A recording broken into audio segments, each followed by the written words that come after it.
کوئی شخص آپ کا رائی کے دانے برابر نقصان نہیں کر سکتا۔ تمام نفع و نقصان پروردگار عالم کے ہاتھ میں ہے، اور یہ ہو نہیں سکتا کہ اگر بندے کا اللہ پر بھروسہ اور توکل پورا ہو اور پھر اس کے دل میں بدگمانی آئے۔ کوئی شخص بغیر تحقیق کے کوئی بات کسی کے حوالے سے نہ کرے۔ اس سے بچنے کے لیے اعوذ باللہ من الشیطان الرجیم کی تسبیح بھی کیا کریں کثرت سے۔ آنے والے زمانے کے بارے میں، لوگوں کے بارے میں شک و شبہات میں مبتلا مت ہو۔ بدگمانی کیا ہے، یہ انسان کے دل میں کیوں پیدا ہوتی ہے اور اس سے کیسے بچا جا سکتا ہے؟ یہ تین حصے ہیں اس کے۔ پہلے تو بدگمانی کیا چیز ہے، پھر یہ کیوں پیدا ہوتی ہے اور اس سے کیسے بچا جا سکتا ہے۔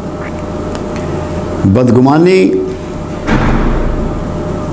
ہمارے نفس امارہ کی چال ہے۔ جب ہم پہ نفس امارہ غالب آتا ہے تو پھر انسانی دل میں بہت سی بدگمانیاں پیدا ہوتی ہیں۔ اس کی بنیاد جو ہے وہ دو چیزوں میں ہے، ایک خوف میں اور ایک لالچ میں۔ جب بھی کوئی انسان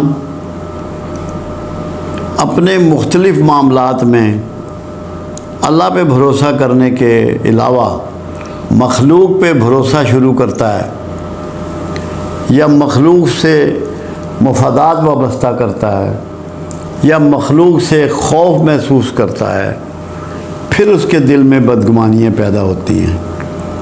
اور نفس امارہ کیونکہ شیطان کی گرفت میں ہوتا ہے تو شیطان دو چیزیں اکٹھی پیدا کرتا ہے، پہلے بدگمانی پیدا کرتا ہے اور پھر مایوسی پیدا کرتا ہے۔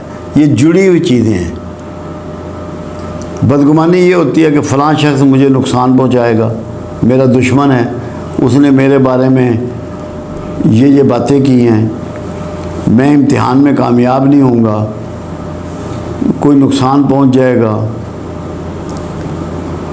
کسی نے میری فصل کو آگ لگا دی۔ مطلب ایسے خیال جو وجود نہیں رکھتے مگر دل میں آدمی کے آتے ہیں، اور یہ ہو نہیں سکتا کہ اگر بندے کا اللہ پر بھروسہ اور توکل پورا ہو اور پھر اس کے دل میں بدگمانی آئے۔ اللہ نے تو گمان کو بھی زیادہ پسند نہیں فرمایا۔ اللہ نے کہا زیادہ گمان مت کرو کہ یہ اچھا طریقہ نہیں ہے، گمان کم رکھو، یعنی کہ آنے والے زمانے کے بارے میں، لوگوں کے بارے میں شک و شبہات میں مبتلا مت ہو۔ جب آپ سب کی عزت کریں گے اور یہ یقین کر لیں گے کہ کوئی شخص آپ کا رائی کے دانے برابر نقصان نہیں کر سکتا، تمام نفع و نقصان پروردگار عالم کے ہاتھ میں ہے، تو آپ کے دل میں کوئی بدگمانی پیدا نہیں ہوگی۔ مگر یہ یقین آپ کا ہو کہ خیر اور شر دونوں من جانب اللہ ہیں، اور ایمان کی شرائط میں یہ موجود ہے کہ خیر و شر پہ تمہارا ایمان ہو کہ یہ من جانب اللہ ہے۔ جب تم سمجھتے ہو کہ کوئی شخص تمہیں فائدہ پہنچا سکتا ہے، اس کے بارے میں بھی گمان غلط کرنے لگ پڑتے ہو۔ جب سمجھتے ہو کہ کوئی شخص تمہیں نقصان پہنچا سکتا ہے، اور تین ہی چیزوں میں فائدہ ہوتا ہے اور تین ہی چیزوں میں نقصان ہو سکتا ہے، مال، جان، ناموس۔ ان تینوں میں آپ سمجھتے ہو کوئی مخلوق اپنا اثرات رکھتی ہے تو آپ ہر قیمت پہ بدگمانیوں کا شکار ہو جائیں گے۔ اور اگر آپ کا یہ یقین ہو کہ یہ تینوں کا اختیار میرے اللہ کے ہاتھ میں ہے تو آپ کو کوئی بدگمانی نہیں ہوگی۔ تو بدگمانی سے بچنے کا طریقہ یہ ہے کہ اللہ پہ بھروسے کو بڑھاؤ۔ ابراہیم خلیل اللہ جیسا شخص اللہ سے کہہ رہا ہے کہ یا اللہ تو ان کو کیسے زندہ کرے گا، ان کے بال بال، ہڈی ہڈی، پر پر کیسے سیدھا کرے گا؟ تو اللہ نے کہا کہ ابراہیم کیا تجھے یقین نہیں ہے؟ فرمایا یقین ہے، میں مشاہدہ کرنا چاہتا ہوں۔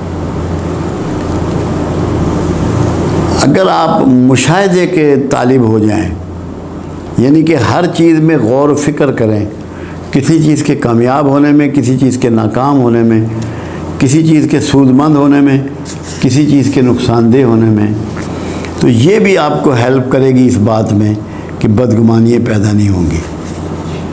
اب ہمارے عام معمول ہے، لوگوں کے بارے میں کیا جاتا ہے جی اس نے تو یہ کام کیا ہے، اور آپ سنی سنائی بات کو آگے بڑھا دیتے ہیں، آپ کے پاس کوئی تحقیق نہیں ہوتی، وہاں سے پھر غلط فہمیاں پیدا ہوتی ہیں جو پھر بدگمانی لے کے اس کو آگے بڑھ جاتی ہیں۔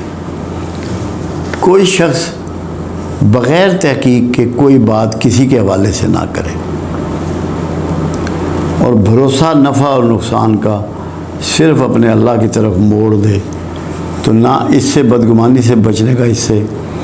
اور اگر کوئی آ کے آپ کو کہتا ہے کسی کے بارے میں کوئی شکایت، تو اس پہ کان مت دھرو،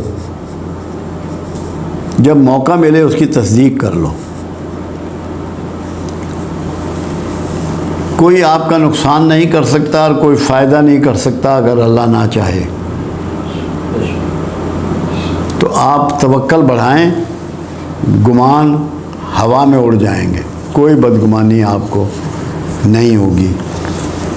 اس سے بچنے کے لیے اعوذ باللہ من الشیطان الرجیم کی تسبیح بھی کیا کریں کثرت سے، کہ یہ وہ کلمہ ہے جو شیطانی قوتوں کو، نیگیٹو طاقتوں کو، منفی سوچوں کو آپ سے دور رکھتا ہے، اور آپ دوسروں کے بارے میں گمان نہیں کرتے۔ ایک چیز اور ذہن میں رکھیں، ہر انسان دوسرے انسان کا شیشہ ہے۔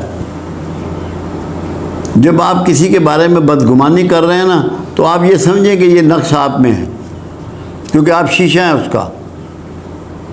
اپنا نقص تو دیکھتا کوئی نہیں، دوسروں کے نقائص دیکھتا ہے انسان، بدگمانیوں میں پڑا رہتا ہے۔